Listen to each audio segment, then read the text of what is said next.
everybody, I'm Paintball Dad. Thanks for tuning into my channel. Today I'm going to be making a video on how to Superman dive in paintball. The reason I'm making this video is because I am a tournament paintball player. I played a long time ago, like 10 years ago, and then I took a really long break for about 10 years. I'm starting to get back into it. I'm in a beginner's division, and a couple of the guys on my team asked me to help them learn how to dive, especially to do the Superman dive. Superman dive is like the coolest thing in paintball. It's what makes it look so awesome when you see videos on YouTube of people playing paintball. It can also be super dangerous if you don't do it properly. So I'm going to go over the proper ways to do it and some common mistakes that get done and what the potential injuries will be if you make those mistakes. Also, how to get yourself in the mind frame, because when I was first learning how to do Superman dive, I found that it was just difficult for me to get over the fear of doing it. I was very afraid of actually taking that head first dive. It can be intimidating if you've never done it before, so we'll talk about that too. Got dived in! We're doing knife action here! Now, one of the things to keep in mind when you're Superman diving is that even though it's called a dive, you're not actually like dive bombing. When you run, you don't want to be up high.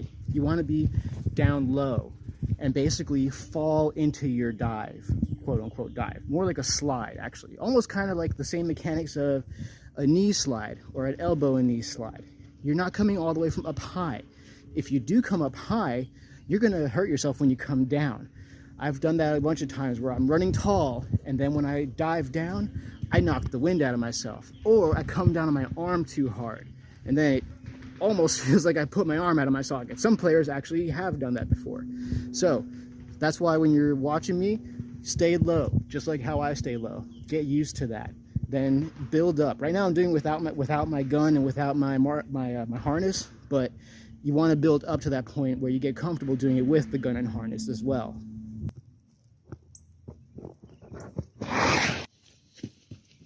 Whoa.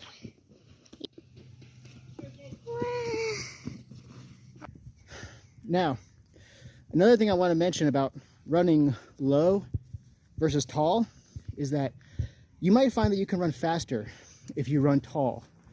I get into that habit too. I sometimes run really tall because I feel like I can go faster when I'm running tall.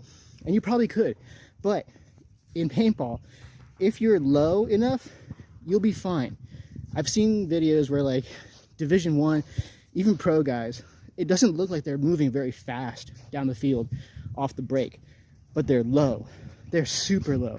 They're like almost impossible low, where like you can see as they run, they're like trying to like keep their balance, touching the ground. Do that. Stay very low. Make it so that you're the smallest target possible as you're running, and then you don't have to worry about being as fast, and that way you still stay safe while you're diving.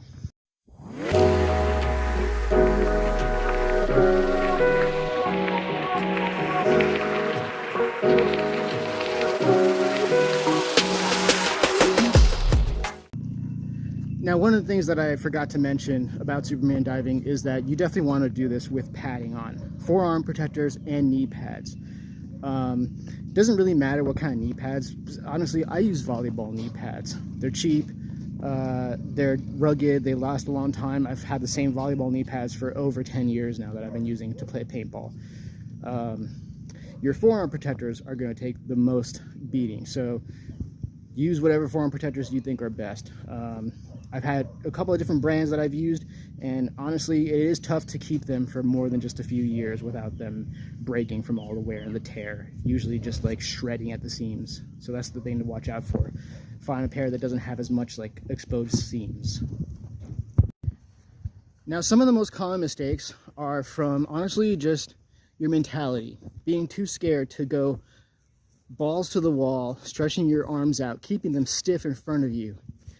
Because sometimes I'll come down hard on one arm and I won't have it locked out, and then I'll collapse my arm, basically put all my body weight onto my arm, and I'll basically crush like my elbow, and that stuff hurts.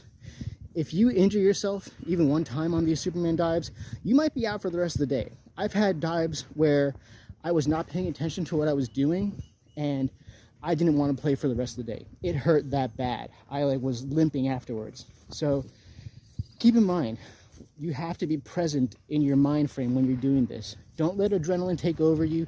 Don't just do whatever you feel like. Count your steps. Watch where you're going. Think about what you're doing. Don't just let adrenaline get to you. That's what makes the difference between a good player and a bad player. Well, I shouldn't say a bad player, but it's what makes the good players great. The fact that they can control, have conscious awareness of what they're doing and continuously do it over and over again whenever they need to.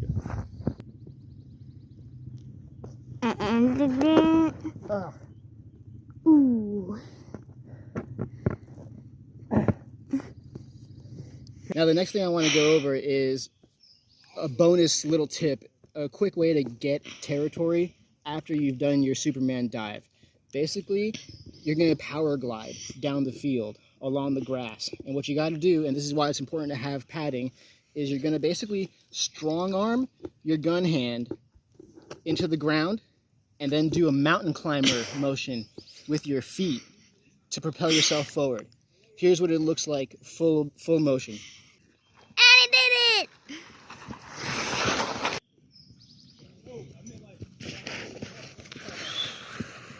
And now he's only gonna see that. I messed up. What happened? I let my arm come back.